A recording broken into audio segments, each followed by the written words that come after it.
السلام عليكم ورحمة الله وبركاته. ومبارك محمود صليبان. ما أنتم حنو قادنا 10 كيني لبات تاكو سابسون وورد 2007 وهي هي ما أنتم هري أنت 10 كنت حنايد ويلا صعتين نسوق قادنا انفيرمنتي ما أنت نحن قادنا دون إن شاء الله تعالى 10 كينو خصية كاليبرد هذا بنتين 10 كلمة حنا دين حسوسنا يا فضلا ولال haddaad hore subscribe siin imika subscribe sii like comment si aad noo dhiirigeliso fadlan rajaliska yar taabo si aad casharada dambe xilligaan soo gelino aad la socoto haddaba casharkeena guda gallo maanta waxaanu qaadanaynaa calibord markaad tagto home tab waa halka kaaga muuqda waa intaas la yiraahdaa calibord oo saalkan idinka muuqato waxa ugu horeeya cut وهالك مقص كسورين هاي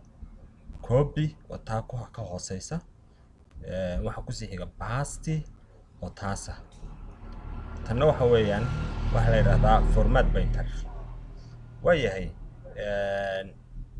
halkan uu ka isticmaali karnaa keyboardkan uu ka isticmaali karnaa haddii marka ta u horeysa guda gallo halka waxa idinka muuqda waxa weeyaan waa cut ومركز halkaas oo kala rabaa inaan wax ka jaro shaygii baad marka hore dooranaysaa wata la garanaysaa kabadina halka maqas hadan ku dhufto eeg waa cut hadana computerkii baa ku hayo meel kale ayaad ku baas garan kartaa oo baastigi ma ku dhufanaya baastiga halka yaal eeg waa halkaas soo dhigay saad u jeedaa waa halkaas soo dhigay waayahay haddii aan ka isticmaalo tusaale ahaan dhinaca keyboardka waxaan control x waa ka tabeel mid tahay haddaan baastigi rabo anoo ka isticmaalayo dhinaca keyboardka waxaan control v waa ka dib soo dhigay waayahay copy oo kale markaad rabto shaygii aad copy garaysay highlight hadba intaad aad ugu rabto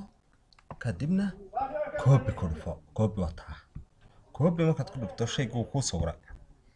halkan oo kala dhigan kartaa waxaad kartaa baasti adoo taabanaya waka halkaas soo dhigay soo ma aragtaan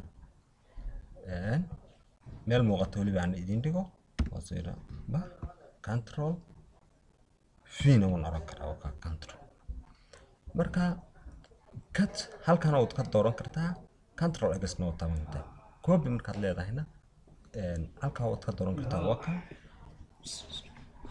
halka oo ka dooran kartaa halkaana control blazina waa dooran kartaa baasti markaad leedahay halka waad ka dooran kartaa ama shortcut ka taabanayso oo control v hadaba format painter bay noo haray format painter muxuu yahay wax kale ma aha hadeer intaasan soo qaadanayaa way colorka intaan highlight gareeyo shaygii aan rabay man colorkii waxaan ka dhigtay tusaale ahaan red waayahay isagoo saa marka wali iigu highlight garaysan halkaasaan taagan halka yara burshku sawran yahay waayahay qoraalkan kala rabaa isna inuu casaan ka dhigo saas uun baan u highlight garaynayaa midabkii oo kale ka dhigayaa saad u jeedaa ka format painter baa la yiraahdaa maanta casharkii halkaas ay noogu joogo waa Mubaarak Maxamuud Salaaban fadlan subscribe like and share wixii faalaahna ama wixii su'aalahna comment-ka noogu reeb wassalaamu calaykum waraxmatullaahi wabarakaatuh